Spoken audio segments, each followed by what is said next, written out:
possess one power, and we must defend it with all our strength, for it is our last.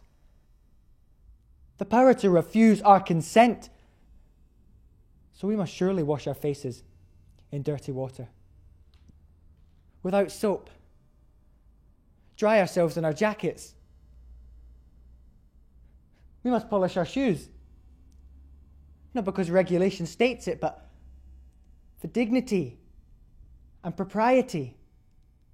And we must walk erect and not drag our feet, and not in homage to Prussian discipline, but to remain alive, not to begin to die.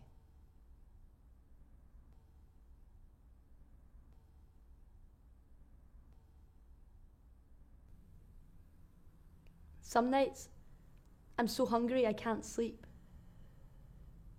I crouch in the dark. I look around and I listen. I can hear the sleepers breathing and snoring. Some groan and speak. Many lick their lips and move their jaws. They are dreaming of eating.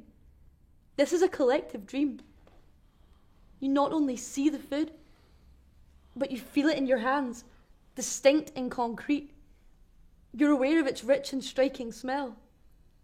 Someone in the dream even holds the food to your lips, but every time, a different circumstance intervenes to prevent the consummation of the act. And then the dream dissolves and breaks up into its elements. But it reforms itself again immediately after, similar yet changed. And this is without pause for all of us, every night, and for the whole of our sleep. Keep our spirits up. We had cultural evenings in the camp. We made music. Oh, there were many talented musicians in this camp from all over the world. They included French, Italian, Dutch, Romanian, Polish. We had no instruments, but I could imitate them. One day, I found this anti-Semitic poster, and I made a trumpet out of it. And I played this trumpet while a young French doctor, he played the cello with 2 pieces of wood. And then others, they sang the harmony, and it sounded like a whole orchestra, you know, it was fantastic. Then one night, unknown to us, a guard was walking up and down in the courtyard, listening to us. And he came into our bunk, although he's not supposed to. And somebody shouted, "The guard's in the block!" And everyone ran back to their beds, pretending to be asleep. But I did not pretend to be asleep. I sat on the top bunk bed, 3 stories up, and I could see the guard coming up onto the landing, and I looked straight at him. He spoke in German. "Who played the trumpet?" he said. "I played the trumpet." "Show me the trumpet," he said. "I have no trumpet." Eventually, I pulled back the cover to show him the paper. "You played that beautiful tune?" he said.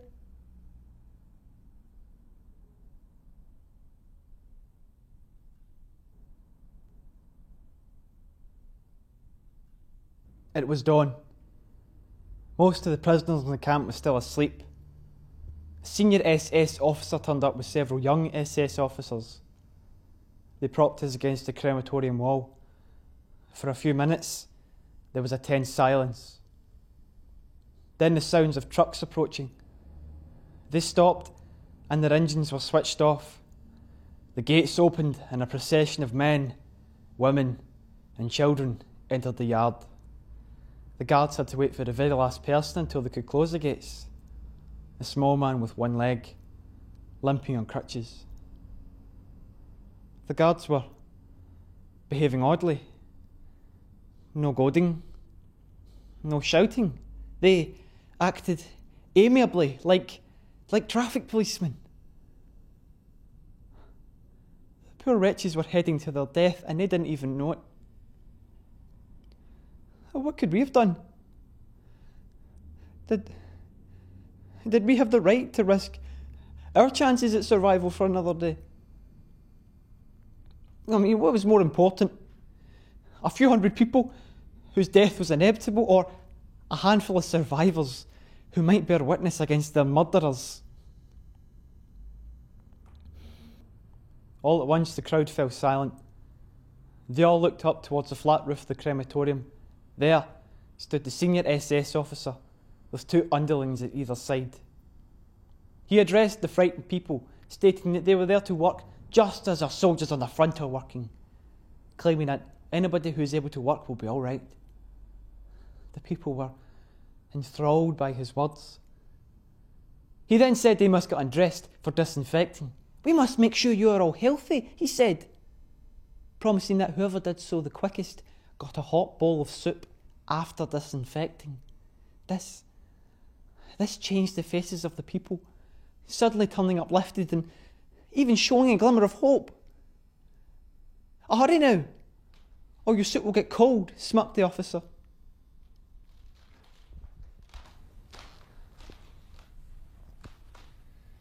We watched in horror as the people raced to get undressed and into the chamber first, not wanting to get a cold meal. The guards locked and bolted the doors, poured in the gas.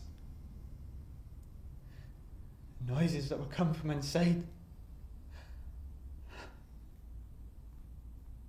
I can't even begin to tell you.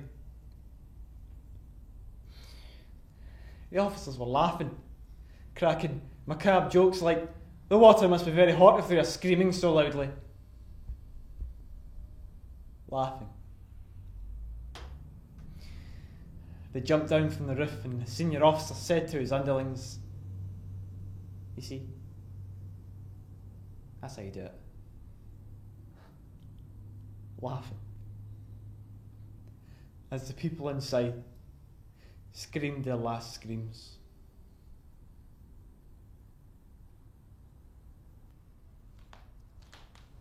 One day we were standing, and no Germans came.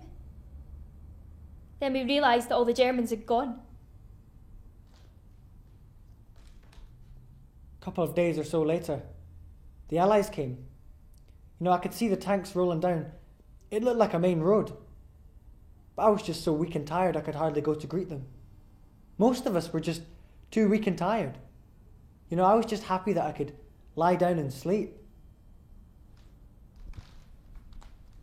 We were always imagining that when we are liberated, we're going to be dancing and kissing them. And I don't think they wanted to be kissed by us, to be honest. But, we didn't think about it that way. We didn't think we were so dreadful, But to them, we looked absolutely awful, of course. And we're going to embrace them and be happy and God knows what, but all we wanted to do was just lay down and be allowed to be ill. But I must say that it was absolutely marvellous. They came with great big tankers of water. That's what we needed more than anything, was good water. Food. And luckily, I think it was more luck than sense, they gave us the right sort of food. My very first food was creamed macaroni. The one in the tins. It was heaven. And every year on Liberation Day, I feed my family this tinned macaroni.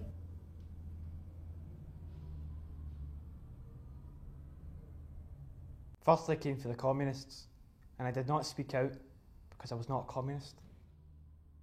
Then they came for the trade unionists, and I did not speak out because I was not a trade unionist. Then they came for the Jews, and I did not speak out because I was not a Jew. Then they came for me, and there was no one left to speak out for me.